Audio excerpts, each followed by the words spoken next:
أما بعد فأعوذ بالله من الشيطان الرجيم. بسم الله الرحمن الرحيم.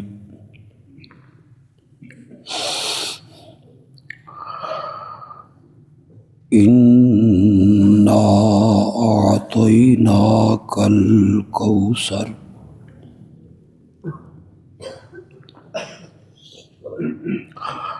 فصل لربك وانحر.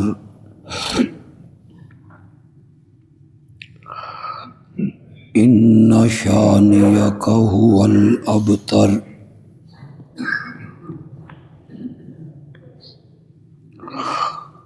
اللهم صل على محمد وعلى آل محمد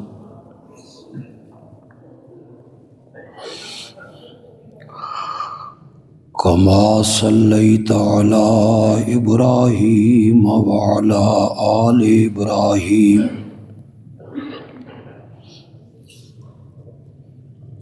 إنك حميد مجيد.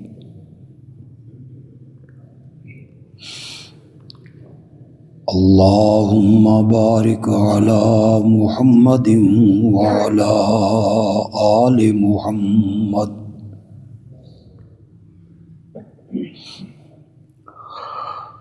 كما باركت على إبراهيم وعلى آل إبراهيم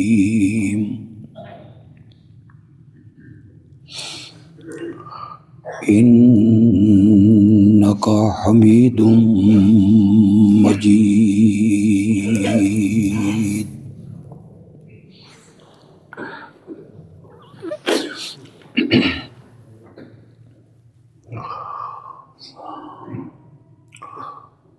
سورۃ کوثر کی تفسیر اور تشریح کے سلسلہ میں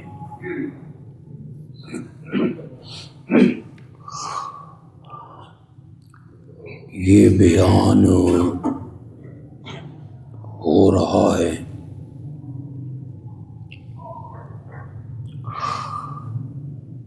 کہ سورۃ کوثر کی پہلی آیت میں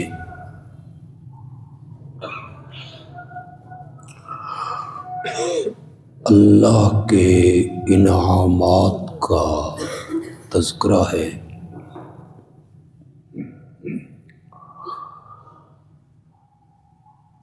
کہ ہم نے آپ کو انگنت بھلائیاں عطا فرمائی،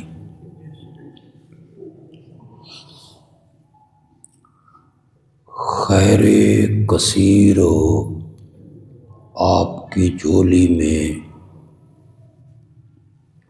ڈال دی۔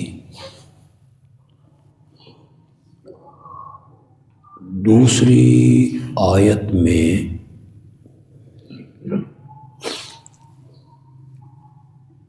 ان انعامات کے شکر ادا کرنے کا حکم ہے۔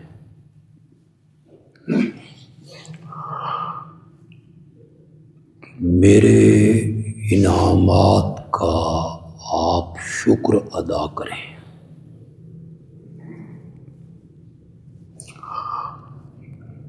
اور شکر کا طریقہ یہ ہے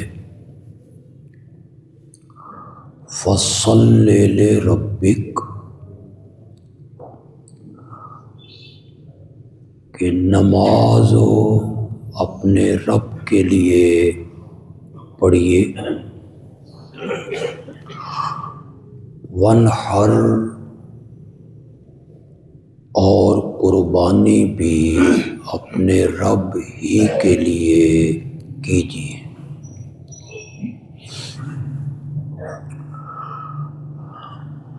نماز میں عبادت کی دو قسمیں پائی جاتی ہیں۔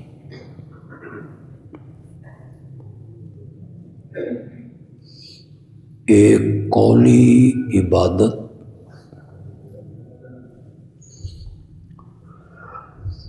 ساری نماز ہی قولی عبادت ہے، سبحانک اللہم و بحمدک۔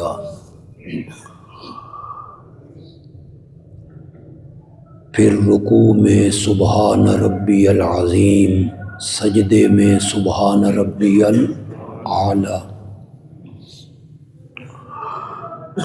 ربنا لک الحمد، سمیع اللہ لمن حمدہ۔ یہ سب قولی عبادت ہے، اور نماز میں دوسری عبادت ہے بدنی، جسمانی عبادت۔ اس میں قیام ہے، کھڑا ہونا، اس میں رکوع ہے، سجدہ ہے، التحیات میں بیٹھنا ہے۔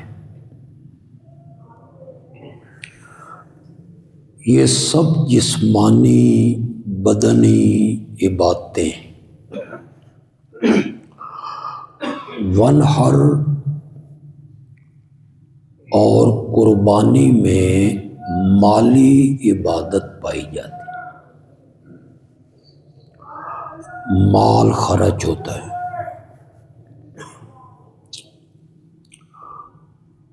اللہ نے اپنے انعامات کے شکر کرنے کا طریقہ یہ بتایا کہ ہر قسم کی عبادت جو ہے وہ میرے لیے کرنی۔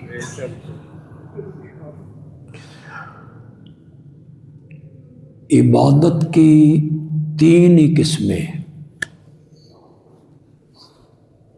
چوتھی کوئی قسم نہیں عبادت کی۔ یا عبادت کا تعلق زبان سے ہوگا، یا عبادت کا تعلق بدن سے ہوگا، یا عبادت کا تعلق مال سے ہوگا۔ اسے اور آسان کر دوں،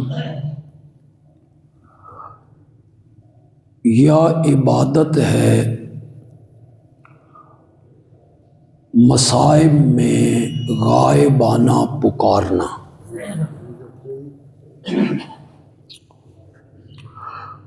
یہ زبانی عبادت ہے۔ یا اللہ مجھے شفا دے دے، یا اللہ مدد کہنا۔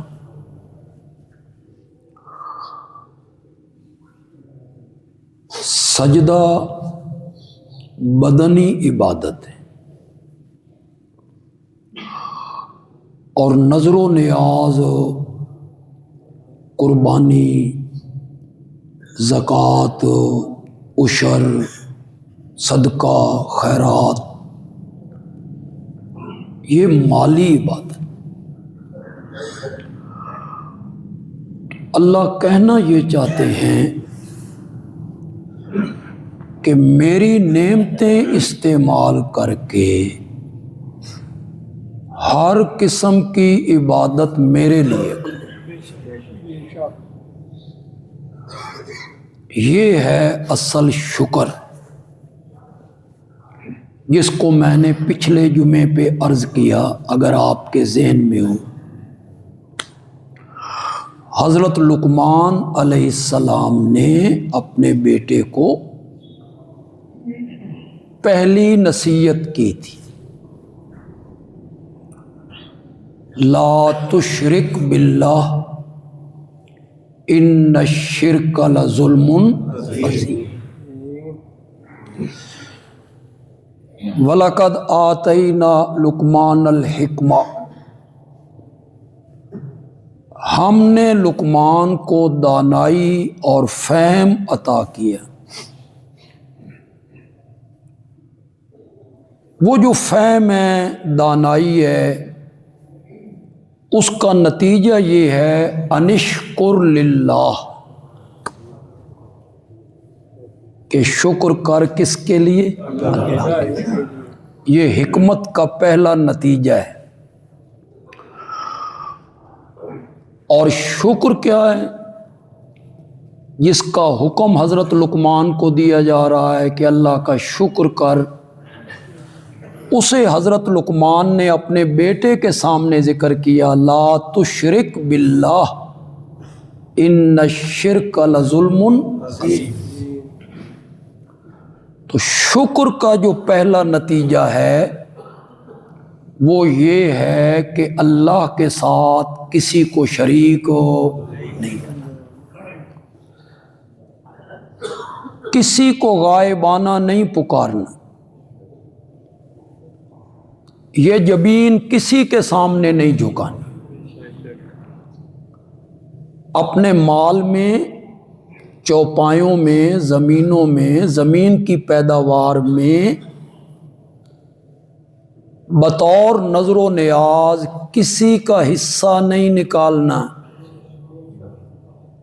نظر و نیاز کے لیے رقم خرچ کرنی ہے تو وہ صرف کس کے لیے خرچ کرنی ہے؟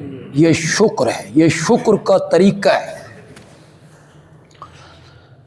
میں ایک اور جگہ قرآن مقدس کی آپ کے سامنے رکھنا چاہتا ہوں، سورۃ زمر ہے، سورۃ زمر کی آیت نمبر 65 ہے، 64-65 آیت نمبر ہے۔ یہ آپ جا کے گھروں میں اس کا ترجمہ دیکھیے گا۔ وَلَقَدْ أُوحِيَ إِلَيْكَ وَإِلَى الَّذِينَ مِن قَبْلِكَ، آپ کی طرف بھی یہی وحی کی گئی، وَإِلَى الَّذِينَ مِن قَبْلِكَ، اور آپ سے پہلے جو انبیاء آئے ان کی طرف بھی یہی وحی کی گئی۔ کیا؟ لَإِنْ أَشْرَكْتَ لَيَحْبَطَنَّ عَمَلُكَ، کہ اگر آپ نے بھی شرک کیا، ہر نبی کو اللہ خطاب کر رہے ہیں، وَلَقَدْ أُوحِيَ إِلَيْكَ، آپ کی طرف بھی یہی حکم کیا گیا ہے، یہی وحی کی گئی ہے، لَإِنْ أَشْرَكْتَ، کہ اگر آپ نے بھی شرک کیا، لَيَحْبَطَنَّ عَمَلُكَ، تو آپ کے عمل بھی کیا ہو جائیں گے؟ برباد ہو جائیں گے۔ اگلا جملہ بڑا سخت ہے، وَلَتَكُونَنَّ مِنَ الْخَاسِرِينَ، آپ بھی ہو جائیں گے نقصان اٹھانے والوں میں، خسارہ والوں میں آپ کا شمار بھی ہو جائے گا۔ لئن، اگر انبیاء تو چھوٹے بڑے گناہوں سے معصوم ہوتے، انبیاء سے گناہ کا صدور ممکن ہی نہیں، وہ گناہ کریں ممکن ہی نہیں ہے۔ معصوم عن الخطا والعصیان، یہ صفت ہے نبوت کی۔ پھر ایک مرتبہ اپنے دل میں اس کو جگہ دیجیے اور لکھ لیجیے، تفصیل کا میرے پاس وقت نہیں ہے، میں کئی مرتبہ کر چکا ہوں۔ معصوم عن الخطا والعصیان، نافرمانیوں سے اور گناہوں سے معصوم اور پاک ہونا، یہ مخلوق میں سے، انسانوں میں سے کسی کی صفت نہیں ہے، یہ صفت ہے نبوت کی۔ کوئی عالم، کوئی بزرگ، کوئی ولی، کوئی پیر، کوئی مفسر، کوئی محدث، کوئی مفتی معصوم ہو نہیں کہ وہ گناہوں سے معصوم ہو، اسے غلطی نہ ہو۔ ایسا نہیں ہے کہ وہ غلطی نہیں کرتے یا ان سے گناہ نہیں ہوتا. صحابہ بھی معصوم نہیں، صحابہ محفوظ ہیں. کیا لفظ بولا ہے میں نے؟ وہ گناہ کرتے نہیں رہتے، ان سے گناہ کا صدور ممکن ہے. میں نے لفظ بڑے تول کے بولے ہیں، پتہ نہیں آپ نے سمجھے ہیں کہ نہیں سمجھے. میں نے کیا کہا؟ وہ گناہ کرتے رہتے ہیں. گناہ کا صدور نبی سے ممکن ہی نہیں، بس یہ فرق ہے. نبی سے ممکن ہی نہیں کہ وہ گناہ کرے، صحابی سے ممکن ہے کہ اس سے گناہ صادر ہو جائے. ایک صحابی سے زنا صادر ہو گیا تھا، اس پر میرے نبی نے حد لگائی. بعد میں کئی لوگوں نے کہا، کوئی برے الفاظ کہنے لگے، آپ نے فرمایا اس نے جو توبہ کی ہے اگر اس کی توبہ پورے مدینے پہ پھیلا دی جائے تو پورا مدینہ ہی بخشا جائے. یہ ہے معصوم ہونا. عام لوگوں کے لیے کوئی کمال نہیں، یہ انبیاء کے لیے کمال. انہوں نے نمونہ بننا ہوتا ہے. لَقَدْ كَانَ لَكُمْ فِي رَسُولِ اللَّهِ أُسْوَةٌ حَسَنَةٌ. انہوں نے نمونہ بننا ہوتا ہے. باقی لوگوں کے لیے یہ کون سی صفت ہے؟ باقی لوگوں کی صفت یہ ہے کہ وہ گناہ کے رستے پہ چل کے کتنی تیزی کے ساتھ واپس مڑتا ہے. یہ صفت ہے انسان کی. وہ اسی رستے پہ چلتا رہتا ہے یا رجوع کرتا ہے، گناہ والا راستہ اپناتا ہے یا رب کی طرف پلٹ کے آتا ہے. کوئی معصوم نہیں ہے، نہ کوئی صحابی معصوم ہے، نہ کوئی امام معصوم ہے. معصومیت صفت ہے نبوت کی. نبی کے علاوہ کوئی بھی گناہوں سے معصوم نہیں ہے. اس سے گناہ ہو سکتا ہے، نافرمانی ہو جائے. صحابہ سے بھی گناہ کا صدور ممکن ہے، لیکن رب نے کئی جگہوں پہ قرآن میں اعلان کیا لہم مغفرۃ ورزق کریم. یہ گناہ بعد میں کرتے رہیں گے، میں نے معافی کا اعلان پہلے کر دیا ہے. الزمہم کلمۃ التقوی وَكَانُوا أَحَقَّ بِهَا وَأَهْلَهَا. سبحان اللہ. اللہ نے میرے نبی کے یاروں کی تعریفوں میں کیا کچھ نہیں کہہ دی. الزمہم کلمۃ التقوی، میں نے اپنے نبی کی جماعت کو تقوی لازم کر دیا ہے. میں اب لازم کا کس طرح تشریح کروں اور کیسے سمجھاؤں آپ کو؟ چپکا دیا ہے، لازم کر دیا ہے تقوی. وَكَانُوا أَحَقَّ بِهَا، میرے نبی کے صحابہ اس تقوی کے حقدار بھی تھے. وَأَهْلَهَا، اس کے کیا تھے؟ آل تھے. ان کے سینے اتنے پاکیزہ تھے کہ وہ اس تقوی کے لائق تھے، اس کے آل تھے، اس کے حقدار تھے. ہم نے تقوی ان کے ساتھ لازم کر دیا ہے. یہ قرآن ہے جناب، قرآن.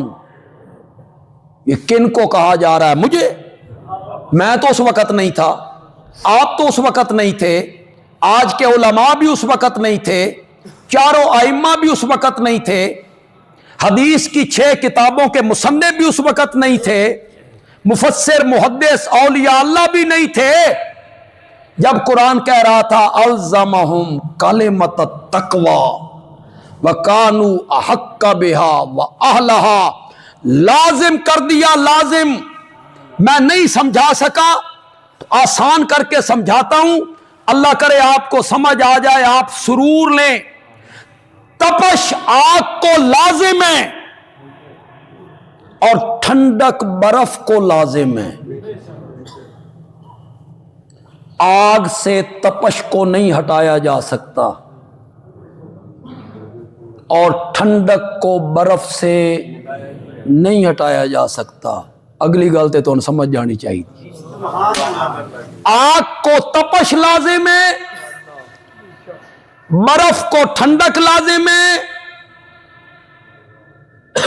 ٹھنڈک کو برف سے الگ نہیں کیا جا سکتا، تپش کو آگ سے الگ نہیں کیا جا سکتا، تقوی کو محمد کے یاروں سے الگ نہیں کیا جا سکتا. الزمہم کلمۃ التقوی، الزمہم کلمۃ التقوی وکانوا احق بها واہلها. تم آج تاریخ کے آئینوں میں بکواس کرتے رہتے ہو کہ وہ منبر پہ گالیاں نکالا کرتے تھے، اور گالیاں بھی حضرت علی جیسی شخصیت کو. روایتوں پہ اعتماد کر کے اگر کوئی روایت قرآن سے ٹکرا جائے، فیصلہ کرو کس کو چھوڑیں گے؟ روایتوں پہ تو جرا بھی ہو سکتی ہے، اکثر تو بلا سند پیش کرتے ہو. 6 7ویں صدی کا محدث ہوتا ہے اور وہ ایک روایت نقل کر دیتا ہے، وہ 7 صدیوں کی سند پیش کرے نا، اس تک یہ حدیث کس ذریعے سے پہنچی تھی؟ بغیر سند کے روایتوں کو لے کر صحابہ پہ تبرہ کرتے رہتے ہو، کتابوں پر، تاریخ کی کتابوں پر منبر پہ بیٹھ کے گالیاں دیتے تھے.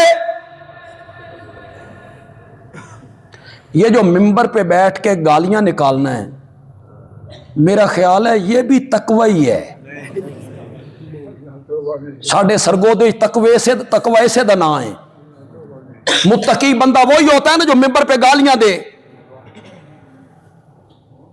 اور قرآن کیا کہتا ہے؟ الزمہم کلمۃ التقوی وکانوا احق بها واہلها. اور کئی جگہوں پہ قرآن نے میرے نبی کے یاروں کا تذکرہ کیا تو قرآن نے کہا اولئک ھم المتقون. وہ کیا تھے؟ بولو تو صحیح یار. متقی وہی ہوتا ہے جو گالیاں نکالے.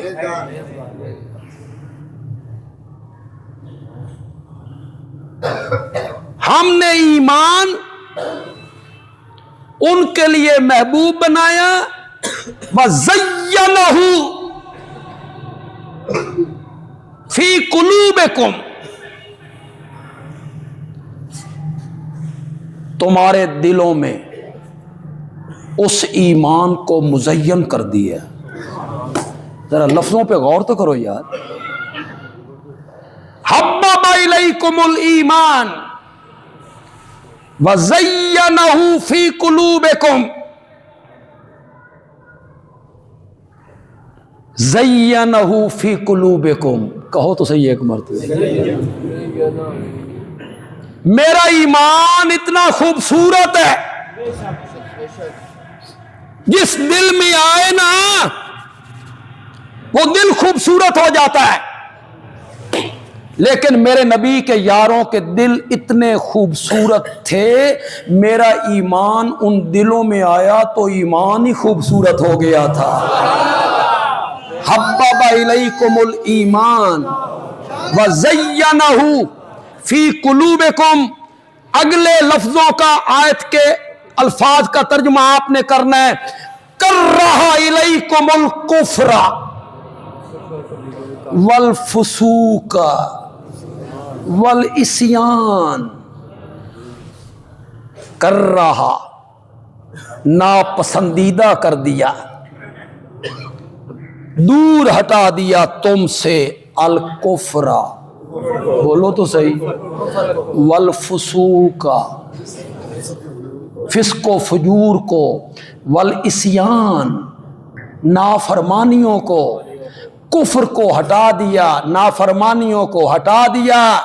فسق و فجور کو پرے کر دیا، اولئک هم الراشدون، وہ سارے کے سارے ہدایت یافتہ تھے جو میرے نبی کے محفل میں آئے۔ میرے نبی نے رنگ چڑھا دی۔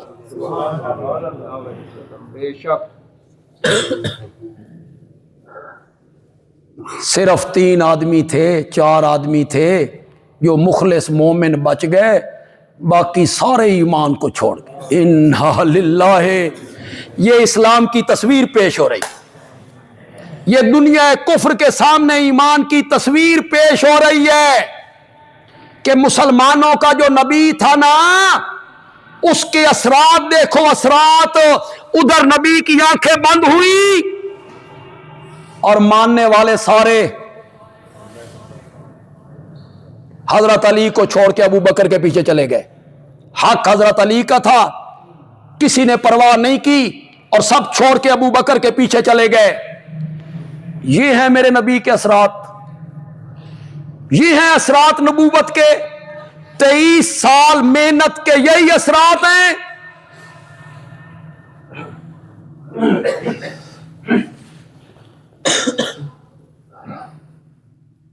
بہار میں تو زمین سے بہار ابلتی، مزہ تو تب ہے خزاں میں بہار پیدا کر۔ میرے نبی نے ایسا رنگ چڑھائے۔ حضرت علی رضی اللہ تعالیٰ عنہ جب مسلمان ہوئے، ایک روایت میں ان کی عمر 6 سال ہے، 8 سال ہے، 10 سال۔ 10 سال کا بچہ کیا ہوتا ہے؟ پاک ہوتا ہے۔ 10 سال کا بچہ گناہ کرتا ہے، 10 سال کا بچہ پاک ہوتا ہے۔ سیدہ فاطمہ ایک روایت میں ابھی پیدا نہیں ہوئی، وہ پاک پیدا ہوئی۔ حسنین کریمین وہ مدینے میں جا کے پیدا ہوئے، وہ پیدا ہی پاک ہوئے، حضرت علی کے گھرانے میں ہوئے، نبوت کی گود میں کھیلے، شعور کی آنکھیں کھولی تو سامنے محمد عربی کا چہرہ تھا۔ میرا نبی انہی کو پاک کرتا رہا۔ خوف خدا کرو یار، انہی کو پاک کرتا رہا تھا، بس صرف یہی پاک ہوئے، یہ تو پیدا ہی پاک ہوئے۔ صابن وہ اچھا ہوتا ہے جو میلے کپڑے صاف کرے، اور چراغ وہ اچھا ہوتا ہے جو اندھیروں میں روشنی پھیلائے۔ میرے نبی کا کمال یہ تھا، لڑکیوں کو زندہ قبروں میں گاڑنے والے، بتوں کی پرستش کرنے والے، سود کھانے والے، شراب پینے والے، زنا کرنے والے، قتل و غارت کے عادی، جھوٹ بولنے والے، وہ گناہوں میں لتھڑے ہوئے اور گناہوں کی دلدل میں سینے تک پھنسے ہوئے میرے نبی کی محفل میں آئے۔ میرے نبی نے قرآن کا رنگ چڑھایا، وہ زمین کے ذرے تھے، میرے نبی نے آسمان کے تارے بنا کے رکھ دیا تھا۔ یہ کمال ہے میرے نبی۔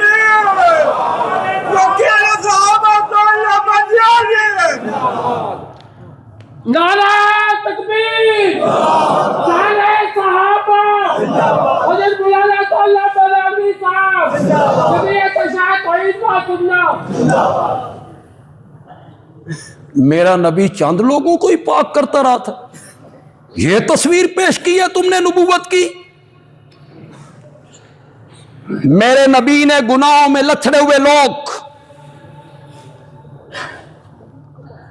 وہ جو لڑکیوں کو زندہ قبروں میں گاڑ کے آئے تھے اور شرمندہ ہوئے، اور اس نے واقعہ بیان کیا کہ میں نے کس طرح گاڑا اور میری بیٹی کس طرح چیختی رہی اور میں نے اس کی پرواہ نہیں کی۔ واشی جس نے حضرت حمزہ کو قتل کیا تھا، وہ میرے نبی کی خدمت میں آیا،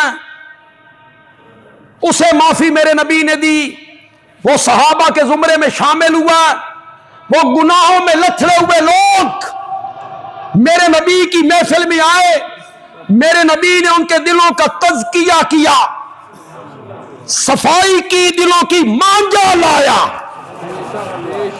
شرک نکالا, کفر نکالا, فسق و فجور نکالا, رب کی نافرمانیاں نکالی, رب کی محبت داخل کی, یہاں تک پہنچایا کہ رب کو قرآن میں کہنا پڑ گیا رضی اللہ عنہم ورضوا عنہ اعد لہم جنات تجری تحتہا الانہار.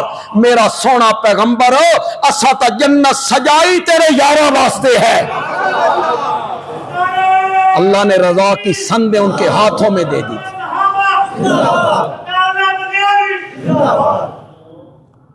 میرا موضوع رہ جائے گا, اس پر میں روشنی ڈالوں انشاءاللہ. فی الحال تو یہ کہنا چاہتا ہوں کہ نبی پاک کو اللہ خطاب کر کے کہہ رہے ہیں لئن اشرکتا. نبی تو چھوٹے بڑے گناہوں سے کیا ہوتا ہے,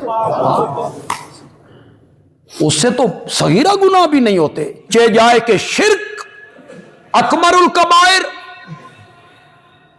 سب سے بڑا گناہ, ناقابل معافی گناہ, اعمال صالحہ کے لیے زہر قاتل.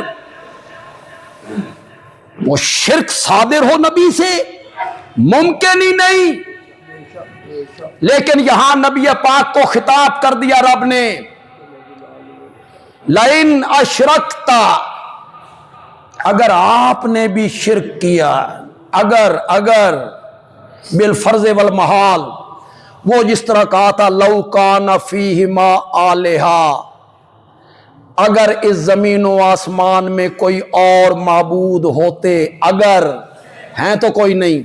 وہ جو میرے نبی نے کہا تھا لو کان بعدی نبی لکان عمر, اگر میرے بعد کوئی نبی ہوتا, اگر ہے کوئی نہیں, یہ وہی اگر ہے. نبی سے گناہ ممکن نہیں, لیکن یہاں شرک کی نحوست, گندگی, نجاست کو بیان کرنے کے لیے اللہ کہتے ہیں لئن اشرکتا, اگر آپ نے بھی شرک کیا نا لیحبطن اعمالک, تو آپ کے عمل بھی کیا ہو جائیں گے. تم کس باغ کی مولی ہو, آکھاں دھینوں تے سناواں نو. کہا نبی پاک سے جا رہا ہے, سنایا ہمیں جا رہا ہے. تم کون ہو کہ شرک کرو اور تمہارے اعمال صالحہ باقی رہ جائیں. تم کون ہو, تمہاری کیا حیثیت ہے. یہاں میں اپنے اس نبی کو خطاب کر رہا ہوں جو صرف نبی نہیں ہے, امام الانبیاء ہے. ہم نے ان پر نبوت کے دروازے کو بند کیا ہے, اسے عالمین کے لیے ہم نے رحمت بنایا ہے. کل قیامت کے دن حوض کوثر کا ساقی بنا کے کھڑا کریں گے, لواء الحمد ان کے ہاتھ میں دیں گے, مقام محمود کا دولہا بنائیں گے. وہ نبی جو صاحب قرآن ہے, صاحب معراج ہے, صاحب معجزات ہے, میرا پیارا ہے, میرا محبوب ہے, جس کی اداؤں کے میں تذکرے کرتا ہوں. یا ایھا المزمل, یا ایھا المدثر, یا ایھا النبی, یاسین, طٰہٰ, جس کی اداؤں کے میں تذکرے کرتا ہوں, جس کے چہرے کی میں قسمیں اٹھاتا ہوں, جس کے ہاتھوں کے میں ذکر قرآن میں کرتا ہوں. میرا وہ محبوب پیغمبر لئن اشرکتا, اگر وہ بھی شرک کریں گے لیحبطن اعمالک, تو ان کے عمل کیا ہو جائیں گے. وَلَتَكُونَنَّ مِنَ الْخَاسِرِينَ. ذرا جملے پہ ذرا غور تو کرو.